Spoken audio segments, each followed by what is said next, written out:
The story begins with a seemingly ordinary channel called Avery the Mayo.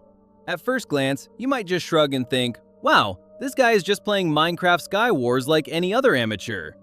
But no. Exactly 2 weeks after his first clip, the second video he uploaded revealed something truly bizarre. Avery said that while exploring his Minecraft world, he suddenly discovered a mysterious tunnel only about 400 blocks away from his house. The place was lined with carefully placed stairs, leading to a mine that someone had left partially excavated. There, Avery found a chest containing various minerals along with something that seemed completely unrelated: a book. The content inside stated that even if he could do anything, he was not allowed to turn left at the fork in the road. Do not let yourself be deceived. It is listening. You cannot trick it. It does not belong to this world. There were absolutely no clues, right? We don't know who wrote the book, nor do we know what it refers to. They were forced to write this in the book to warn those who came after. In the following pages, the writer continued to repeat the phrase, "Don't turn left," and ended it with a strange sequence of numbers that looked like a code. In the description, Avery firmly asserted that this Minecraft world was not created by him. It existed on an old laptop he found in his storage shed. This proves the strange book might belong to the former owner of that laptop. So, what happened to that guy? At this point, it feels like the trail has gone cold. But if you look closely at a few frames at the end of the previous video, you'll notice that Avery's inventory was replaced by random items. If you take the first letter of each item, especially those with a count of 2, you get a string of characters. When combined, these letters form a link to a Google Drive folder. There, you will find 2 other Minecraft videos, each an hour long, along with a note file from the owner. The descriptions of these videos chronicle this person's journey exploring a strange tunnel in their Minecraft world. The special thing is that as soon as the game was installed, this world was already buried deep within their computer. Wow, talk about a huge coincidence! And believe me, the next part of the journey will be the most fascinating Minecraft experience you've ever known. In the first video, we see the protagonist return to the original mine. He is carrying more resources now, possibly because he is truly serious about exploring this place. He begins by opening a new path. It seems to be just a natural and completely harmless cave. Wait, what is this? A moss block? Remember, logically, a cave would never have scattered moss blocks appearing like this. Avery was also completely surprised by this detail, so he approached and tried to break them. Nothing unusual happened. Continuing further, the protagonist discovers an isolated oak tree in the cave. Next to it is another tree. For those who don't play the game, this tree is just a custom decoration. The white part is a fence, and in reality, leaf blocks never grow on fence posts like this. The deeper they go into the cave, the more this environment repeats. The gray of the stone is gradually replaced by the green of moss. The protagonist comments, "Strange, all stone." Wait, why didn't he wonder about the trees? Well, personally, I think Avery said that because from the start, he hadn't found any minerals, whereas natural caves would have plenty, especially coal, copper, and iron. What do all these clues prove? The answer is simple. This cave is man-made. Someone arrived before our protagonist and built this entire structure themselves. It doesn't take long for us to understand the issue, because shortly after, Avery steps into a vast area filled with greenery. It is too majestic to be called a natural biome. Just like us, the protagonist is completely overwhelmed by what is appearing before his eyes. Here, he also finds a long tunnel. The surrounding walls are lined with mud bricks, along with 2 rows of torches neatly arranged on both sides. Naturally, Avery goes deeper inside to investigate. As he walks, he frequently looks back to check behind him. And then, the protagonist stands frozen. He realizes something is wrong. The pair of torches at the entrance of the hallway is gone. He walks further and looks back again. Another pair of torches has vanished. "I'm not afraid," the protagonist tries to act tough. Regardless of who the stalker is, Avery's story seems to have provoked him. All the torches in the cave are extinguished at once. And immediately after, a series of human whispers rushes into his ears.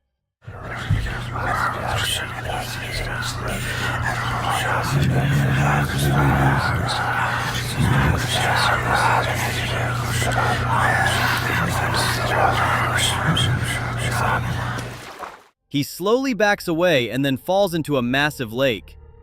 Avery explains that he was very calm. His fall was due to some inner urge telling him to do so. Not wanting to remain passive, he continues the journey by trying to dive deep to the bottom of the lake. When he reaches a fork in the road, he hesitates for a moment, then decides to turn left. This action eventually leads Avery to another lake, even larger than the first. Here, the protagonist notices a familiar sound he heard before. It feels as if those voices are some kind of spirits that just flew past him. Not letting himself get distracted, he dives into the water and continues. However, there are too many paths here. Well, he just picks one at random. Reaching another fork, Avery chooses to turn left again. He swims and swims, tirelessly moving forward. Finally, there is light! Another massive cavern. Avery tries to find a high enough spot on a tree to get an overview. It's still trees. So many trees. It feels like a primordial forest with a perfectly square pond in the middle. Avery decides, wait, that's not the Avery we know. In the original YouTube video, he has a slime skin, but in this self-recorded gameplay, it's a completely different skin. You might think he just changed his outfit, but I don't think so. It's no coincidence that the protagonist's name is blurred out. Therefore, I believe the person we've been following this whole time isn't Avery at all. So, who is he? Let's temporarily set aside that question, because right now, viewers will accompany one of the smartest protagonists in the ARG world. First, he builds a boat to return to the center of the lake. The protagonist decides to dive deep to the bottom and builds a wall to seal off the old path. He believes that if any entity is stalking him, it would need to break this wall to surface. Why is he so certain? The story is that ever since he stepped into the cave, he felt the sound of someone watching him. As we can hear here, yeah, exactly 1 second after the protagonist stops, the sound of footsteps continues, proving someone is around him. This quickly put the guy on high alert, and naturally, the wall wasn't enough to make him feel safe. But that's okay, he just came up with a backup plan. First, he chops some wood to make a hopper and a chest.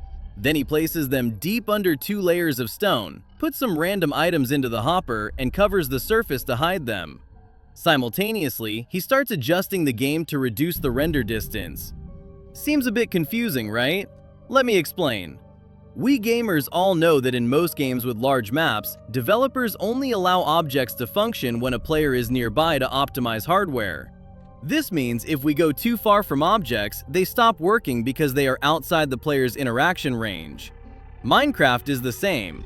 What the protagonist just built is a hopper trap. This thing simply moves items into a nearby chest slowly. This means after the protagonist leaves the area, if he returns and finds that most items have been moved into the chest, it means someone has been stalking him. See how smart this guy is? But he doesn't stop there. He also shows himself to be a player who understands game mechanics very well. When he runs out of food, he switches the game to peaceful mode to refill his hunger bar. Or while exploring the surrounding forest, something viewers might not even notice, he discovers 3 strange signs. They are strange because their arrangement always points in a fixed direction. But before continuing the search, he needs to return to the original area to check the hopper trap. Okay, it's still running, proving no one came here while he was away. The protagonist thought so too, until he checked the wall at the bottom of the lake. It showed no signs of being tampered with. But when he returned to the surface, he said something completely contrary to what the viewers were thinking. Someone has been here. Huh? Why? It turns out, before leaving, the protagonist had secretly placed a second trap right next to the hopper trap. What he did was simply place a grass block next to a dirt block. Following the same logic, after a period of time, the grass would start spreading to the dirt block, but only on one condition: a player must be present nearby. And look, the grass has spread to both blocks here. This proves the protagonist is being watched, but the concerning part is that this stalker is also very smart. At the very least, it's smart enough to know how to undo the traps the protagonist set to hide its existence. Even so, does the protagonist feel afraid? According to him, no. But deep down, the answer might be yes. Regardless, the protagonist can't stay here any longer. He needs to determine the exact location those signs were pointing to. And there it is. Wow, another tunnel. But this isn't just a normal tunnel, it's a maze. A smart person like our protagonist knows exactly what to do. He places blocks at the turns as markers, and soon enough, he finds the exact path. This maze leads him to a third enclosed space. Although not as large as the previous ones, it is more elaborately designed with a sequence of alphabet characters carved onto stone statues. And right below that is a sealed gate. It seems this is exactly some kind of code. The protagonist quickly realizes this and says he will go get a pen and paper. Oh, and his cautiousness doesn't allow him to stand there without first sealing the entrance to the room. Now, time to start decoding. Here, of course, you won't see it because I've edited it down. In reality, the protagonist stood still there for nearly 20 minutes just to solve the cipher. And then, when he solved it, it turned out to be a beautiful poem. Wait, what poem? The protagonist doesn't reveal it to the viewers at all, only vaguely saying the code is a stacking cipher. Once solved once, you have to decode it a second time to get the final result. However, after solving it and trying to press the switch, nothing changes. Yeah, obviously he only solved the code with a pen in real life. Nothing changes in the game. But that's okay, he has a master key, a pickaxe. Just use this to break the door. There's no need to waste time solving codes. Wait, hold on. Okay, now we know the protagonist we've been following has the nickname The Lord. And after solving the puzzle in the tunnel, admittedly in a slightly cheaty way, the Lord reaches the location of an underground village. This place seems abandoned, featuring a fountain and an angel statue placed in the center of the village. They seem to symbolize something. Being a curious person, the protagonist naturally approaches and starts breaking a few blocks to check. It's empty. The whole village is the same. Everything is empty. The houses are flooded with a pale yellow color. But we forgot one important thing. The Lord is very smart and has excellent observation skills. Far off in the distance, a structure is faintly visible, looking like a house isolated from the village. The protagonist starts searching and finds a poorly hidden basement. There, the Lord finds notes left by someone. Most likely, this place once belonged to a person who chose to live differently from the rest of the village. The content says, "I hate this place. These fools in the village are so annoying. They think piety will save them. But how could that happen? Faith doesn't just bring them better things. Those who realize the truth pretend they don't know. Even if they did, many still believe they will be saved. The king is coming. If there was anything to bet on, I'm certain their king is already here. He is watching me write these lines. I don't really care. I just want to end this as soon as possible." In the later part, the writer continues with a new diary entry. "He has arrived. I don't know why everyone in the village is surprised to hear that. That is exactly what they were waiting for. I'm leaving. I leave this diary in case someone sees it. And if you have discovered this, I beg you to go back. Exit the game. Forget this world. It is not for you. If you've come this far, you must be very curious. I know you want to continue, but here is a piece of sincere advice. Stop." It must be said, this is very strange. At this point, it seems the Lord has started to feel afraid. In an effort to find answers, the protagonist finds another basement, and it leads even deeper underground. This tunnel looks quite similar to the house the protagonist entered at the beginning. At the end, another fork appears, and the Lord chooses to turn left. The space here is extremely dark, and suspiciously, many blocks have been replaced by the blackness of the void. They are still there, but we have absolutely no way to interact with them. The further they go, the blacker the space becomes. Is this the end? No! The Lord suddenly discovers a strange structure, looking like a door leading into an ancient temple. Here, the protagonist finally meets him, the Yellow King described in the book earlier. But for some reason, the guy intentionally censored the entire scene where the entity appears. What did he do that made the Lord so terrified he had to run away head over heels? Currently, we don't know the answer. In the scene before the protagonists enter the darkness, we see the Yellow King randomly swap his entire inventory. Therefore, the iron pickaxe also disappeared. Now, the Lord can only use his bare hands to dig stone. But by some miraculous way, he knows exactly where the digging spot is. And after only 1 or 2 layers of dirt, he is ready to take it back to the original basement position.